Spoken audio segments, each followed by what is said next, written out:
आपने अभी तक हमारा चैनल सब्सक्राइब नहीं किया तो अभी सब्सक्राइब करें और बेल आइकॉन को क्लिक करके हमारी लेटेस्ट वीडियोस के बारे में अपडेट जानें।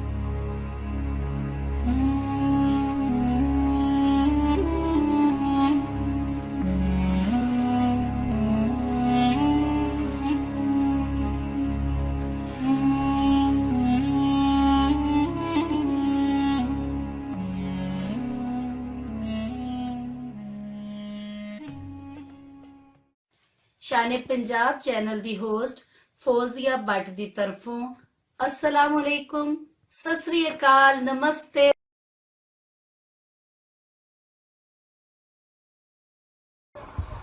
मेरा नाम तारा सिंह, बचपन का नाम तारी।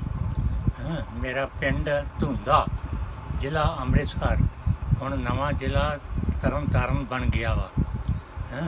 ते मेरा बचपन का दोस्त 1947 मेरे नालों विछड़ के पाकिस्तान चले गया सी। उसका नाम सिराजुद्दीन, बचपन का नाम बद्दी, उसके वालिद का नाम रुलदू, जात भराई दे ने रुलदू उसके पिता का नाम। मैं इन्होंने 72 साल तो लभ रहा वा। तो उन्होंने जाके मैनू एक पोस्ट कार्ड पाया सी, मैनू मिलिया सी, मगर उस समय के पिंड के गुंडिया ने मेथों पोस्ट कार्ड ले लिया तो मैं उसका एड्रैस नहीं याद रख सकिया, केवल जड़ा वाला मैनू याद रहा। मैं बहुत खत पाए जड़ा वाले के नाम ना, मगर मैनू अज तक कोई जवाब नहीं मिला। मैं उन्होंने मिलने वास्ते बहुत परेशान हाँ।